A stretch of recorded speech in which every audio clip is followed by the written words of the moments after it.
was well over 36 years ago when my father decided that he wasn't going to send me to this school. That's when my vision started. And it was pure luck that I managed to move on in my life. Pure luck that I got interested in a particular subject area. It was pure luck that I was inspired to be creative in a particular area. And that led me to think about my professional practice when I finally became what I wanted to become, which was a chemistry teacher. And that was to eliminate this idea of luck, to empower people within a community. The mission at Essa Academy is simple. It's all will succeed. That's not some and can, it's all and will. As professionals, we've been charged with a very special responsibility. It's a kind of responsibility that I think most people in their natural lives would yearn for, and that is to make a massive difference to the world around me, to make that world a better place. Our mission will be enduring, all will succeed will remain. What will change is how we go about doing that.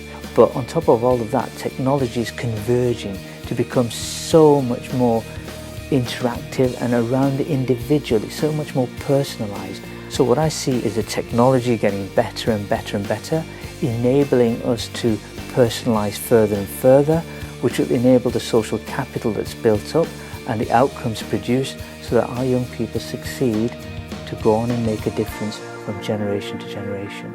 The key focus was around learning. Our motto is all will succeed.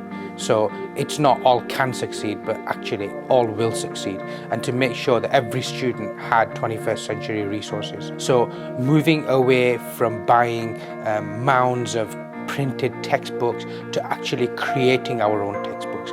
Imagine being in an environment where a student could take a textbook home that's completely personalized for them. They could sit with the parents, flick digital pages over, interact with video, look at content, listen to audio, and be able to interact with that and modify that information and capture their own learning whilst that's happening. Well, each student's been given an iPod Touch, so all in all there's over 1,000 iPods within the school.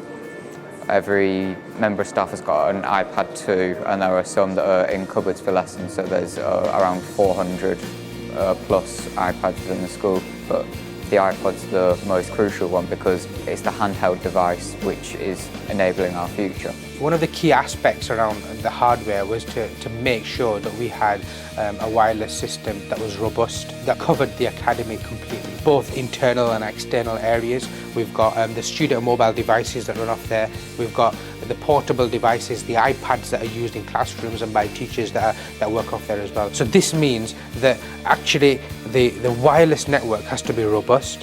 It has to allow access. It has to be seamless, and that's why we went and installed a Maru wireless system. Maru Networks met Abdul Chauhan at Learning Without Frontiers in January 2011, and it was very clear that Abdul had an exciting vision for the delivery of teaching and learning using Apple technology. Maru Networks has enabled that, and visiting the academy today, I've seen engaged students, I've seen excited students, I've seen enthusiastic teachers and directors, and what they've achieved here is nothing short of fantastic. Because the whole school's wireless, it enables us to be able to learn anywhere. So we don't have to be in a classroom or in a library.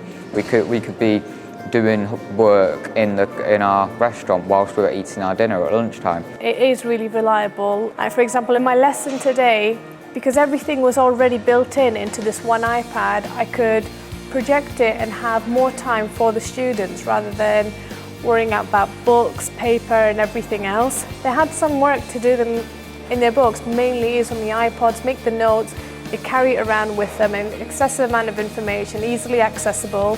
Well, when you're doing your work and you're using apps on your iPod, and when your teachers might like your work and they want to show it to the whole class, and normally in a book everyone can't see it, and your work you can send it to the TVs and the Apple TVs in the classroom, everyone can see it on the big screen. So typical activities we would do in PE would be to analyse performance, where you could find the perfect model on, let's say for example, a YouTube clip that could be displayed and played to the entire group, and then each individual student could take turns to record their own performance, and then we could marry up the two and the feedback was incredibly positive. One of the key things is we begin to see a huge amount of creativity, both from teachers and from students as well.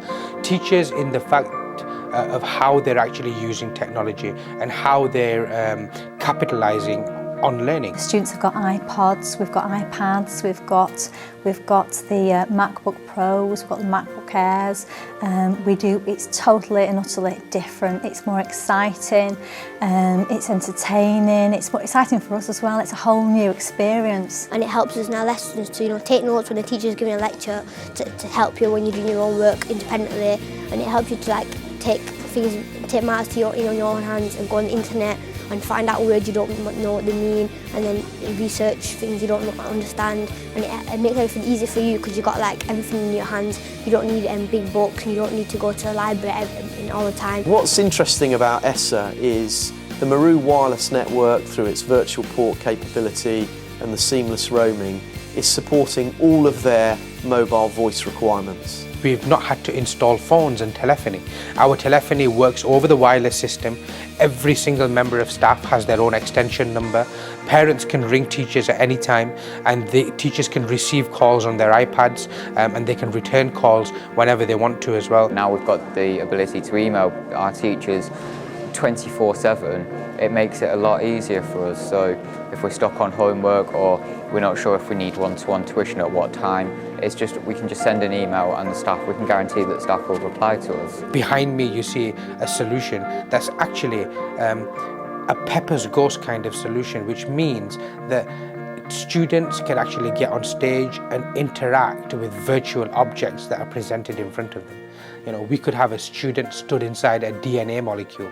We could have, somebody, a member of staff stood inside a mathematical shaped cone that shows different formulas and angles and so on. So it's about merging the new technologies, with the old style pedagogies that we've been used to. Many of our young people and our staff have had to put up in very poor conditions and trying to do remarkable things within that. They fully understand that what they've got here is something quite special, extremely appreciative. And in terms of the behaviours that I've seen that have changed, is a massive rebuilding of positive relationships, a mutual respect and a general understanding of the business-like manner. And that just produces this bright, vibrant, exciting community, which is amazing. You see children running into the academy in the morning. You don't see them running out at the end of the day. Many of them you can't even get rid of, even when you want to shut the doors. And that tells you a lot about how proud people are about where they work. It's in the future, and it's brilliant. I don't want to go to anywhere else. I want to stay here because of this new building and all the technology and everything, the iPods, the iPads, the iMacs, the MacBook, everything in the school. What makes me want to stay here and not go to any other high school.